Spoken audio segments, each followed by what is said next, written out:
අලුත් අත්දැකීමක් එක්ක මං ඔයාලව හම්බෙන්න ආවා. එහෙනම් බලමුද අද දවසේ මොකද වෙන්නේ කියලා.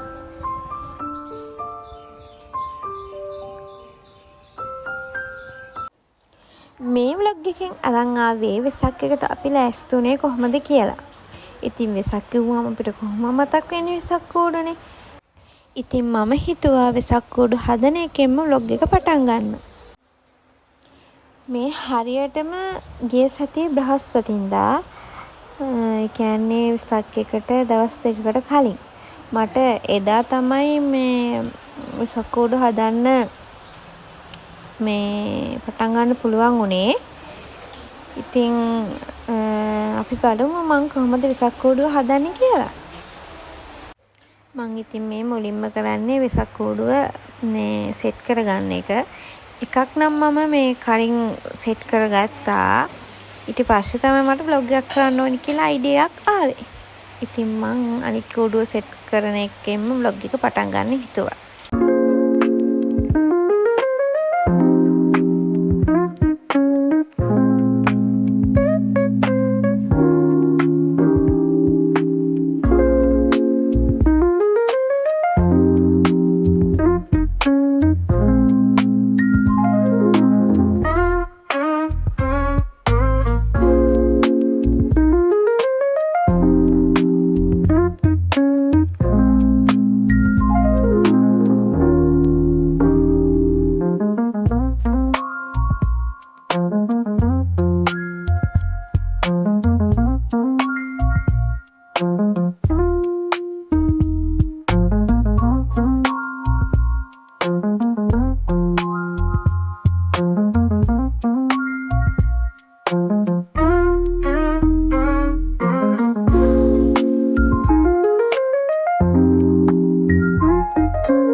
ඉතින් ඔන්න ඔය විදිහට මම ඒ කූඩුවත් හදලා ඉවර කරා. මේ හදලා කිව්වට ඉතින් මේ කූඩුව විතරයි හදලා ඉවර කරේ. ඊට පස්සේ බලමු මම කොහොමද ඒ කූඩුව අලවන්නේ කියලා. අන්තිම වෙනකම් බලලා මම අනිවාර්යෙන් මට කමෙන්ට් එකක් දාන්න. මං හදපු කූඩුව ලස්සනයිද කියලා. ඒ නිසා මං ඔයාලගෙන් ආදරෙන් ඉල්ලනවා වීඩියෝ එක අන්තිම වෙනකම් බලන්න කියලා.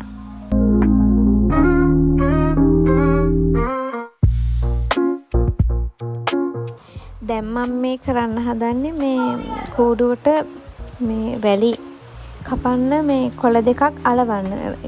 මං හිතුවා මේ රතුයි සුදුයි කලවමේ මේ වැලි දාන්න. ඉතින් මං එක වේලෙන්න ඕනි නිසා කලින්ම ඒක අලවලා තිබ්බා. ඊට පස්සේ තමයි කූඩුව අලවන්න පටන් ගත්තේ.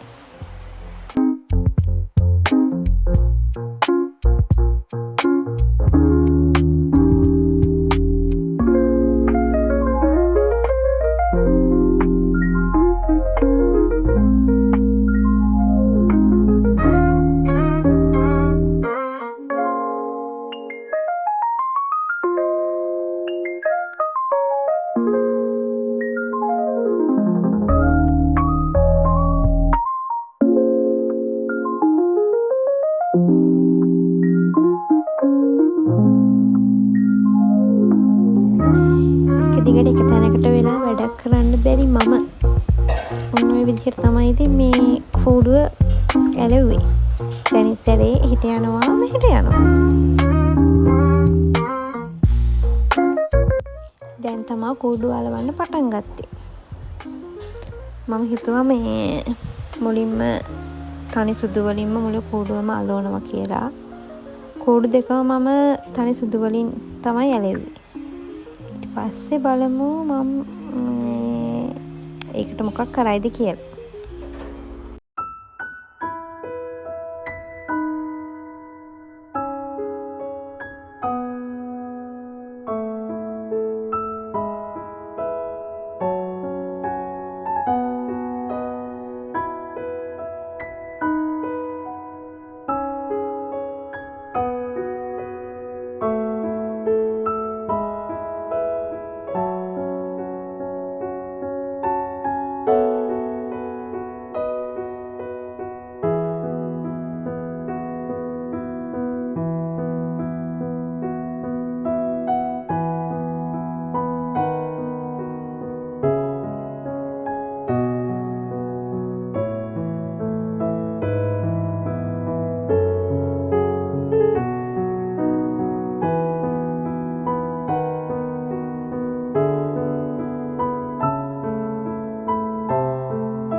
හරි දැන් මං කූඩු දෙකම සුදු පාටින් අලවලා ඉවරයි. දැන් මට තියෙන්නේ ඊතර වැටික් කරගෙන යන්න. මේ ඉතින් අපේ ගෙදර කිටි. චුට්ටක් විතර ලොකු සීන් එකේ තමයි ආ ඉන්නේ. ඔහොම තමයි වැඩි ගණන් ගන්නෑ. ඉතින් අපි ළඟට ගිහිල්ලා අතපත ගෑවට. ඔයාලගේ ගෙවල් වලත් ඉන්නවද මේ වගේ ලොකු සීන් එකේ ඉන්න පූසෝ?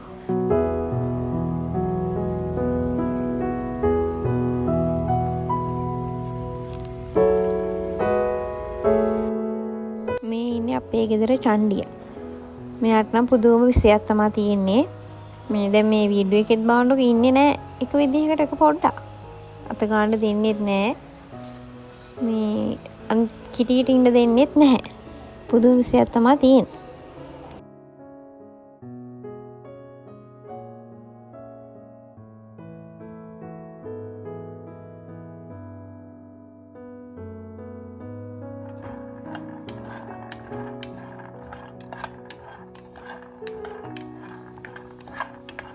කූඩුව හදන ගමන් කන්න මං ඉතින් රටකජු ටිකකුත් බැදගත්තා.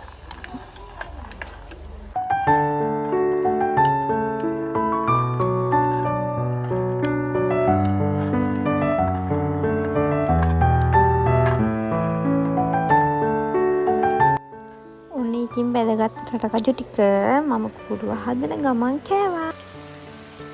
මේ දවස් ටිකේ නම් අපිට හොඳටම වැස්ස චුට්ට වෙලාවක් පායනවා ආයි වහිනවා. මම මේ වොයිස් එක දාන වෙලෙත් එළිය හොඳටම වැස්ස. මං ඉතින් ටික වෙලාවක් වැස්ස දිහත් බලන් ඉඳලා ආයිමත් වැඩ පටන් ගත්තා.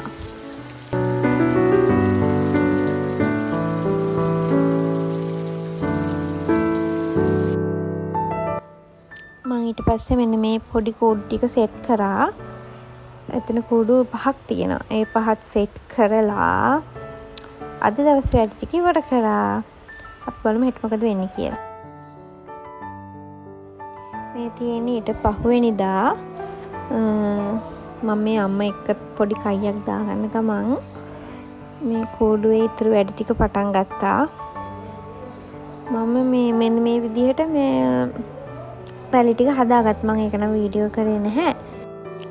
මේක මං හදාගත්තේ මුලින්ම පාට දෙකෙන්ම මම පටි කපා ගත්තා. ඊට පස්සේ ඒක දෙකට නමලා ඒකේ කොන් ටිකේ මේ චූටි චූටියට ආයි පටි කපා ගත්තා කෑලි කෑලි හිටින්න. ඊට පස්සේ මාරුවෙන් මාරුවට රතු පාටයි සුදු පාටයි දෙක ගානේ පටි තියලා මේ නූලකින් ඇදගෙන ගියා. එතකොට මේ වගේ ලස්සනට එනවා. තව වැඩිපුර පටි මේ දාන තරමට මේක මහතට ලස්සනට එනවා. දැන් මම මේ කරන්නේ කූඩු වල වැලි කපා ගන්න එක. අපි අම්මත් මට මේ අර කූඩුවේ කලින් මම අර එළිව්වේ මේ පටි ටිකක් අන්නේ ටික හදා ගන්න උදව් කරා. ඒකට වැලිත් කපලා දුන්නා. ඒක කියන්න බෑ නැත්තම් බෑ.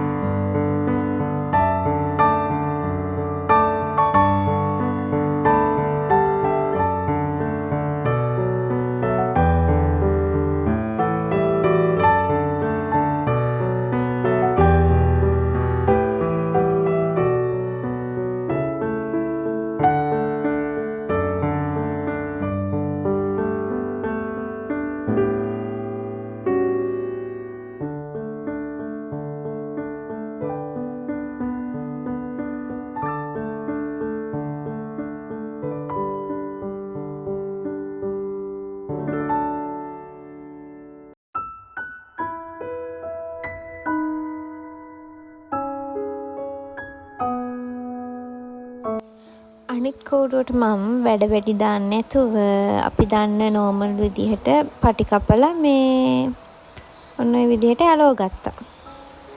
මේ තියෙන අනිත් කූඩුව ඒකේ ඔක්කොම ටික මම කම්ප්ලීට් කරා. තව කූඩු දෙකේම තව තියෙන පොඩි වැඩ දෙකක්. මං හිතුවා මෙන්න මේ මල පැති හතරට කූඩුවේ අලවන්න. ඉතින් මෙන්න මේ කූඩුවට තමයි මේ මල් ටික හැදුවේ. ඒ නිසා තමයි මම මේ කූඩුවට ලොකු ඩිසයින් එකක් දාන්න නැතුව අර පටි කපලා අරම මේ ඇලෙව්වේ. එතකොට මලත් එන නිසා ඒක ලස්සන වෙයි කියලා හිතුවා. ඉතින් ඔයාලා බලලා කියන්නකෝ ඒක ලස්සනයිද නැද්ද කියලා.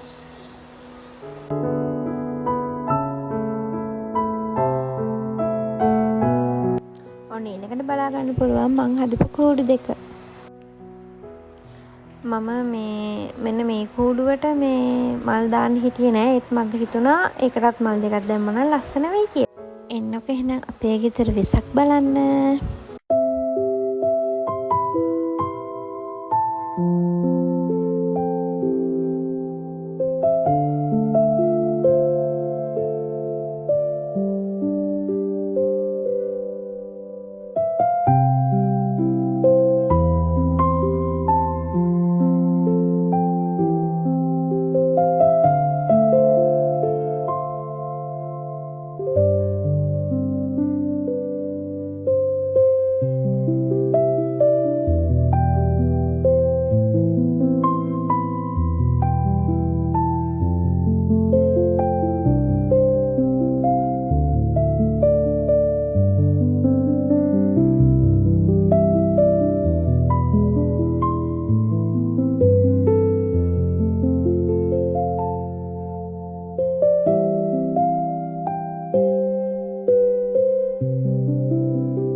අපේ නංගී රසමරස් කෑමක් හැදුවා. ඉතින් මේ ඇත්තට මේක මාර රහයි. මං හිතුවා මේ ඔයාලා එක්කත් ඒක ෂෙයා කරගන්න. ඔයාලත් හදලා බලන්න. ඇත්තට මේක රහයි. මේක කරන් තියෙන්නේ ලුණු ටික කපාගෙන ඒකට ලුණු දාලා මේ විදිහට මේ හොඳට කලවම් කරගන්න.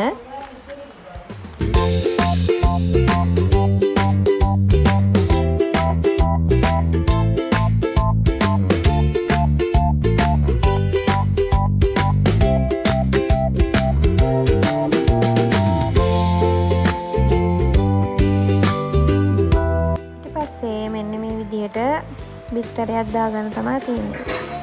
ඒක දාලා හොඳට ආයෙ කලවම් කරගන්න.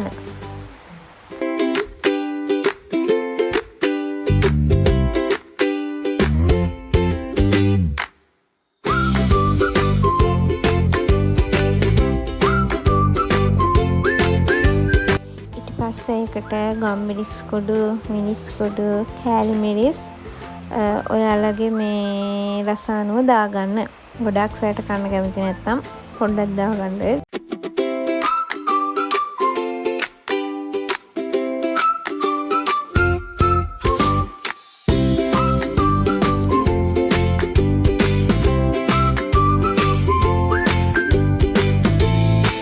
දැන් මේ ටික හොඳට කලවම් කරලා ඉවර වෙලා ඊට පස්සේ තියෙන්නේ පිටි ටික දාගන්න. මේ මං හිතන්නේ අපේ නම් පිටි මදි වුණා. මොකද ගෙදර තිබ්බේ ඔච්චරයි. කෑම හදන ගත්තට පස්සේ තමයි දැක්කේ පිටි ඉවරයි කියලා. මේ පිටි අපි සැලෙන්නේ නෑනේ. අපි තියෙන ටිකෙන් හදාගෙන කෑවා. ඒ නිසා ඔයාලා මේ තව පිටි දාගන්න මේකට. මේ අර තෙත ගතිය වගේ තියෙනවා. ඒක නැති වෙන්න තව ටිකක් පිටි දාගන්න. එතකොට ඔයාලට මේ හදාගන්න ප්‍රමාණය තව වැඩි කරගන්න පුළුවන් වෙනවා.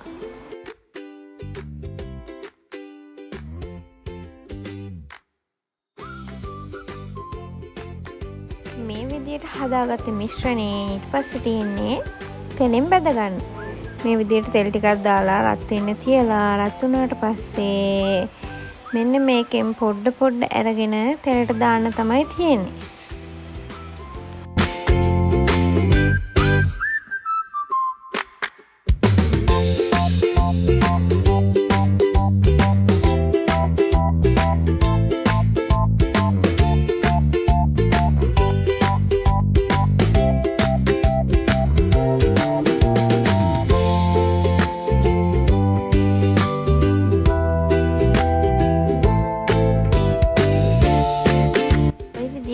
රන්වන් පාට වෙනකන් දෙපැත්ත හොඳට බැද ගන්න.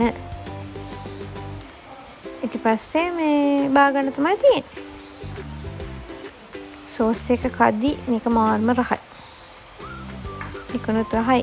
ඉංගල සෝස් තියෙනවා නම් සෝස් ගාගෙන කන්න අමතක කරන්න එපා.